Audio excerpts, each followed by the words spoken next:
Welcome once again. To start with, we will draw our first line. That is actually our shoulder line, but we'll be working on that line to create a slant, and that will be later. Next is to mark 10 inches from that first line. We'll mark 10 inches on different positions, and after joining all those points, we would have succeeded in creating our chest line. After the creation of the chest line, the next line will be our tummy line, and I'll be taking 17.5 inches from the top, and I'll also be marking that on different positions. And after marking that, I'll be joining also with a straight line, and that will be our tummy line.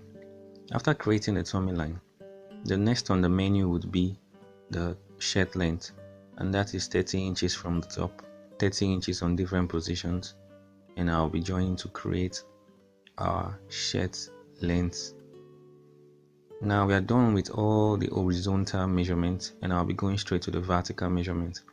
And I'll be taking my first line 1 inch away from the edge, and I'm taking 1 inch away from the edge because I will not be needing much of the excesses after that line. Next is to work on the buttonhole line. From the initial vertical line, I'll take 1 inch all through, and after joining all the 1 inch point that I'm taking, I would have succeeded in creating the buttonhole line.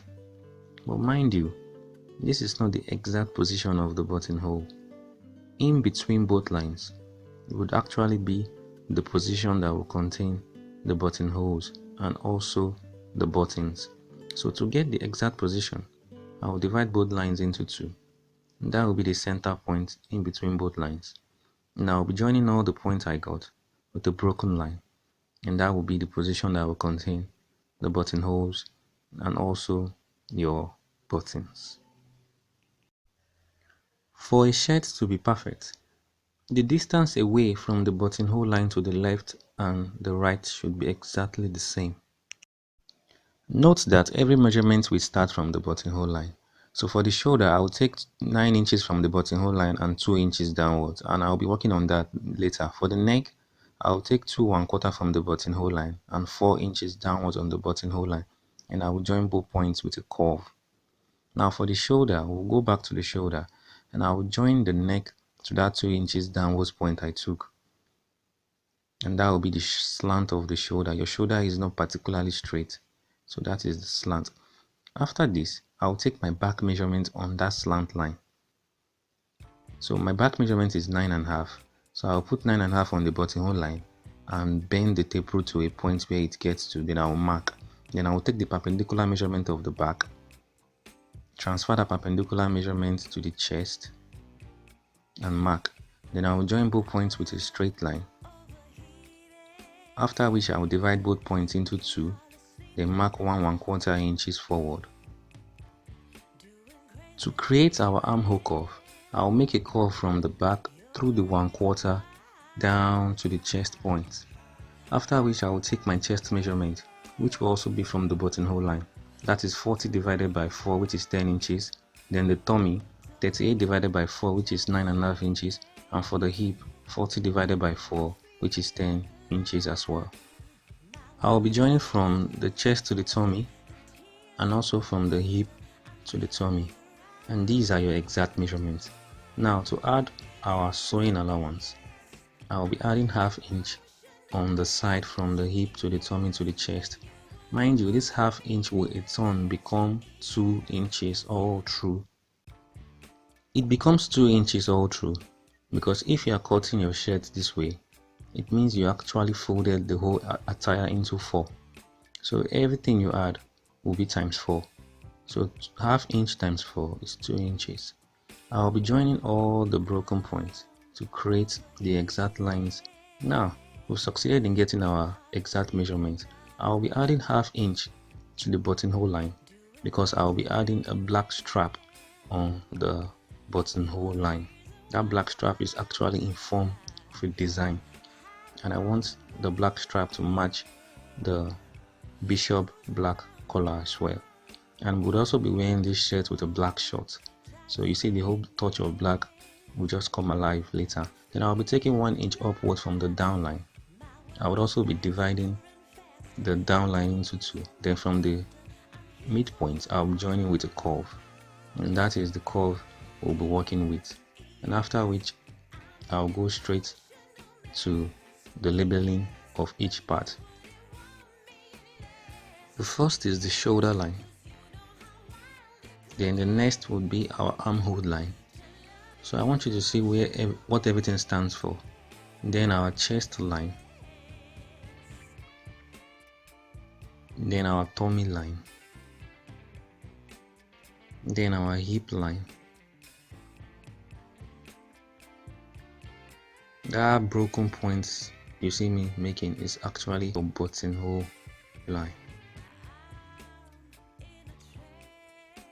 Let me write it very well for you to see. I'll clean that off. Let me write it again, the buttonhole line. And I'm doing that because this is the most important line in a shirt if you're actually a tailor. After that, the next line is our attachment line. That is for our 1-inch black strap I'll be attaching to the shirt. Then last but not the least, that is the attachment allowance, that 1/2 inch there. Then the last will be our neck line.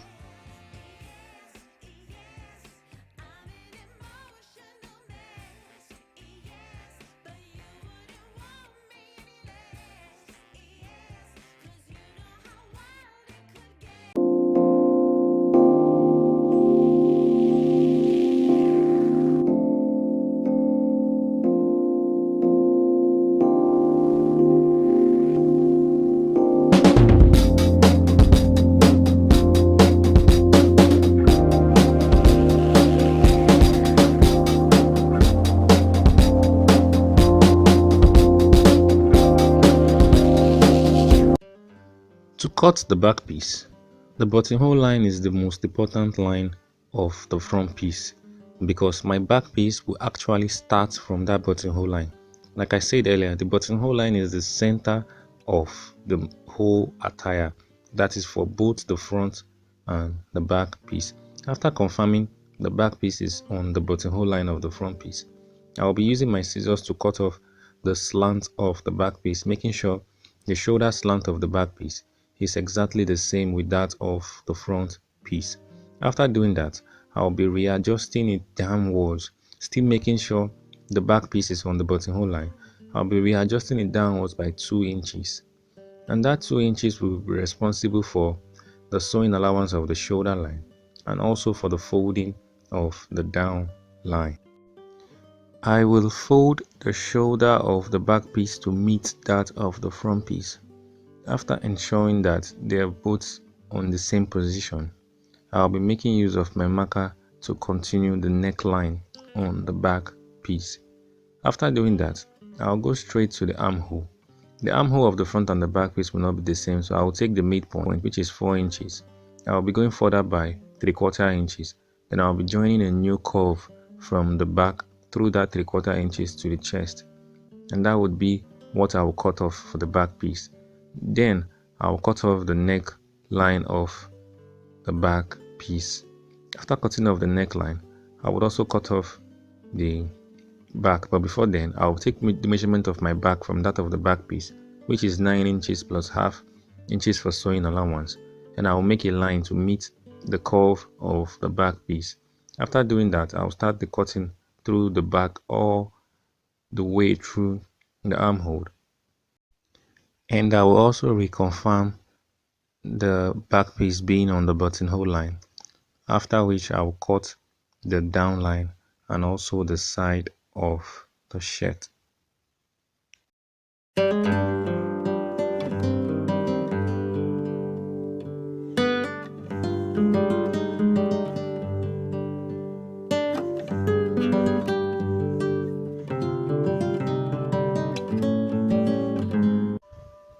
The buttonhole line would be covered by that black piece you see on the screen. The black piece was folded 1 inch all through, so the black piece will be covering that buttonhole line.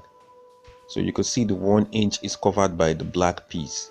Now on the other side, it has a folding of 1/2 inch and 1/4 inch. 1/2 inch and 1/4 inch.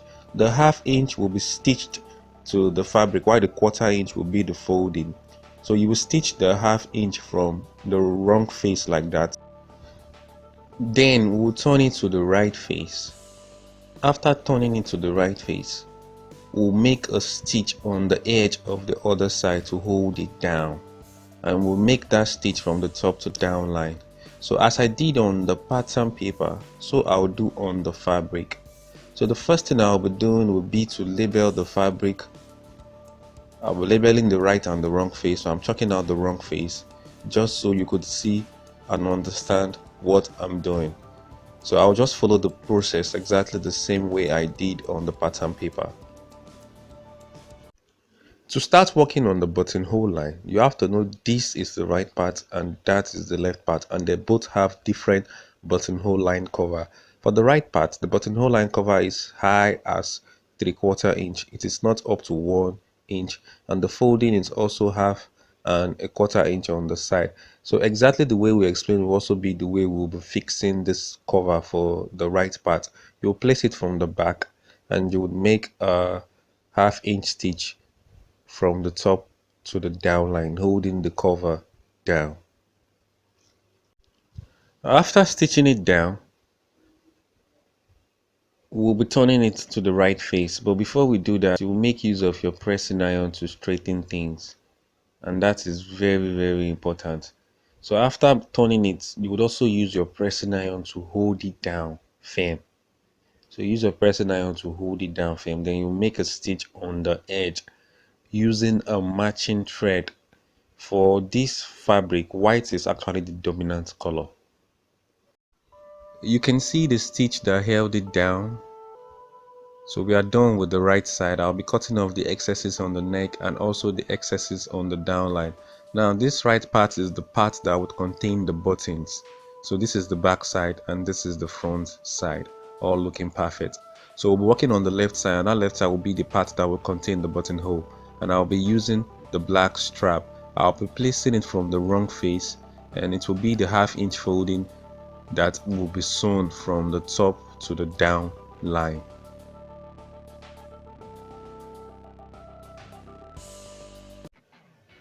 I have made our 1/2 inch stitch from the top to the down line, following the 1/2 inch bending line of the black piece. So the stitch was to hold both the black piece and the material together. Then I turned it to the right face, making use of my pressing iron to make the turning process as easy and perfect as possible. After which I'll be making a top stitch on the 1/4 inch folding line on the edge from the top to the down line. After making that stitch to hold it down, we are done with the left part as well. So we've held it down. The next thing will be to trim the excesses on the top, and if possible on the downline as well, that is if there is. After which I'll be using the left part to cover the right part. After covering the right part, I'll be making a stitch to hold both down, and to just be random stitches to hold it down, because you have to hold both down for you to be able to work on the back piece. So I'll just make a stitch on random positions like that. After holding both pieces down with tiny stitches, I'll be leaving these front pieces for now, and I'll start working on the back piece. For the back piece, the first thing I'll do with the back piece would be to cut off the back cape. The back cape is a plain black material that is folded on the downline. So I folded the downline by 3/4 inch. Then I'll be placing the folded part of the side of the back piece with the folded part of the side of the back cape side by side, making sure they are both in exact same position. Then I'll be cutting off the armhole of the back cape to be the same with the back piece.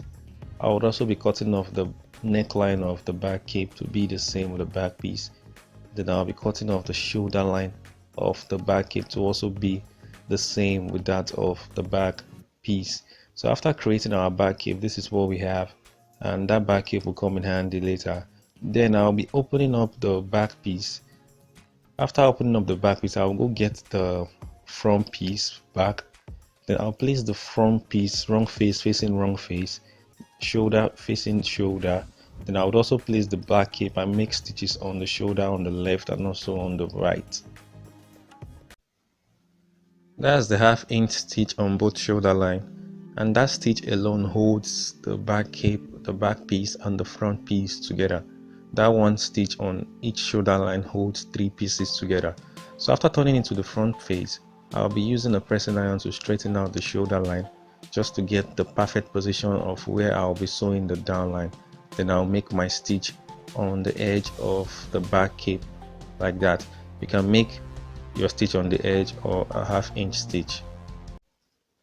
On stitching down the back cape on the back piece, we've succeeded in concluding the joining of the front and the back piece together.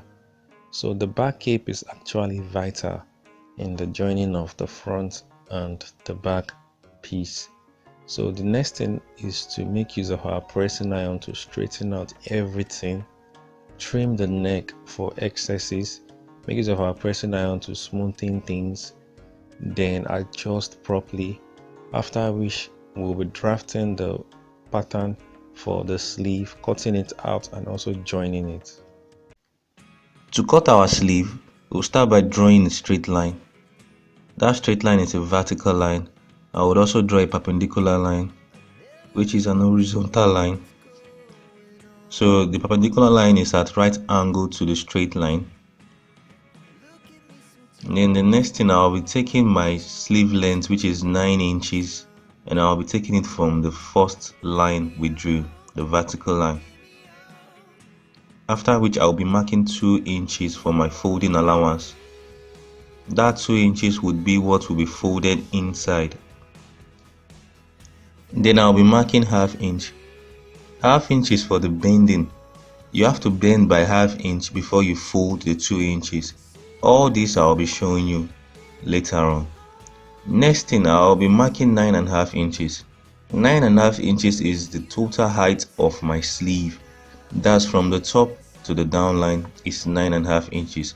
I'll be taking the midpoint of the 9.5 inches and I'll be working with that later. Then I will mark 6 inches. 6 inches is for the slant of our curve. On the midpoint, I will come forward by 3/4 inch, make a curve to that midpoint and also another curve to the 6 inches point. I might not get to the 6 inches point, but I think I got the 5.5 inches point. I'll check my armhole measurement and I will mark it on the curve. So where it ends, I will mark it on the curve and adding my sewing allowance as well. So I'll chalk out the curve and prepare it for cutting. After which I'll go straight to the round arm. I'll mark the round arm, which is 6.5. The round arm is actually 13 and half of it is 6.5. I would also be marking half inch for the sewing allowance.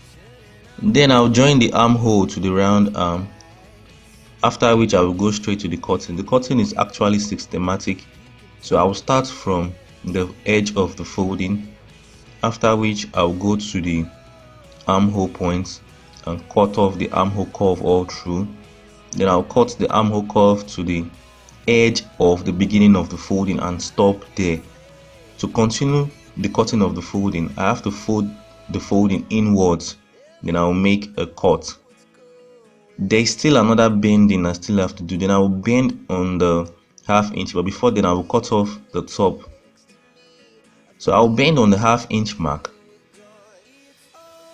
then I'll fold, after which I will cut again, and after cutting you will see there will be another chain. Look at the protruded part, so I'll cut it off, and that's the final part of the cutting. After this, I'll be using this pattern paper to cut out the fabric. Now this is the fabric, exactly the same size with that of the pattern paper. I cut out 2 pieces. So cutting out 2 pieces is because the sleeve is actually the right and also for the left. So you could see all the folding we gave when we were actually drafting the pattern paper and how it actually works. So what we will do next now will be to top stitch the edge of the half inch folding. So you could see it like that. So I'll go straight to my machine and I'll top stitch the edge of the half inch folding, and that will be the final part of the preparation of the sleeve. So after that, the sleeve is totally and fully prepared. We've joined the sleeve to the bodice. We've done for the right and also for the left. Next is to join the side for the left and also the side for the right.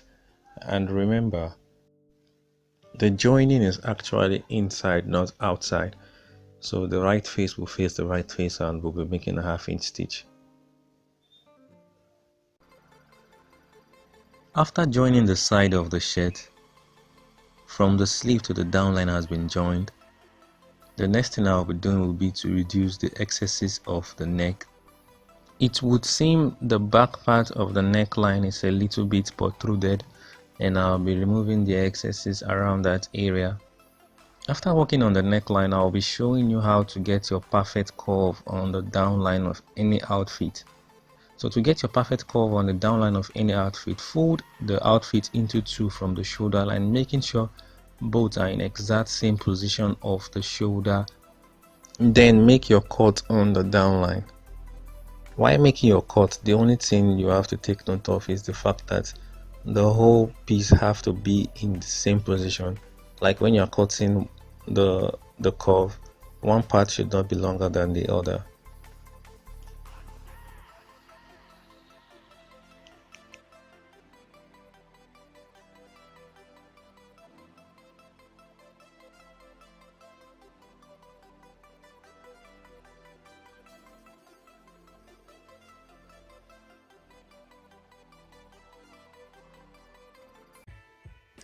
The next thing I'll be doing will be to work on the downline.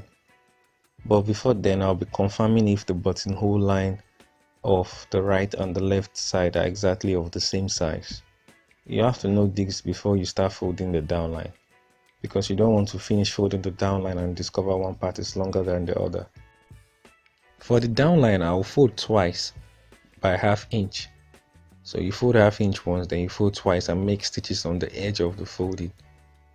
So you fold once, fold twice, then make stitches on the edge of the folding, and you follow like that all through the downline.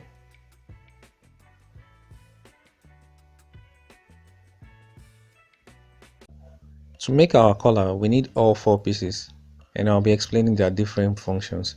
First is the down piece of the collar. That is the down piece of the collar. Interface is added and it is also folded by 1/2 inch on the down line. So to hold a 1/2 inch folding down, we'll make a 1/2 inch stitching on the front part of that like that. Next is the back piece of that down piece of the collar. So this is the back piece. I also folded it by 1/2 inch on the down line, and this back piece will help us turn the front part outwards. So I'll be sewing both together, but it will be on the edge of that interface I added.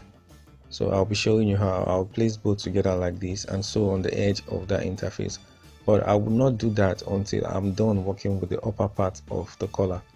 For the upper part of the collar, I added interface 2 to the fabric. Please, if you don't know how I cut or how to cut a collar, check my previous videos on how to make it. I totally explained it step. I just don't want this video to be too lengthy. So to start our sewing, I'll place that right face facing right face. So that's the wrong face. Then I'll make my stitches on the edge of the interface all through like that. So I'll sew all through the edge except the downline. I will not sew the downline. I will only sew all through the edge of the interface.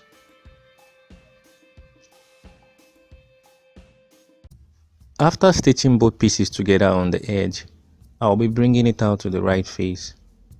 I'll be making use of my scissors to push out those sharp edges. Then I'll fold into 2 to get the center line. And on that center line, I would make a notch. And that notch would be the center point. Mind you, I'm notching on the down line. Then I'll work on the down piece. For the down piece, I'll fold into 2 as well and notch the center point. That will be on the upper part. The back piece will not be left out of the notching process as well. I'll fold the back piece into 2 and also notch on the center line at the upper part. All these center points are vital when we are joining the upper piece and the lower piece of the collar. I'll be making a half-inch stitch on the edge, and that is optional. To join now, I'll place both together, but remember I did not sew the down line. So I'll place both together, center point to center point. Then I'll make a stitch on the edge to hold both down together, a very tiny stitch on the edge. On stitching the edge, we've succeeded in joining the front piece of the down part to the upper part of the collar. Now you can see there are holes showing, and that is because we only stitched the edge. We didn't even let the stitching be as wide as a 1/4 inch.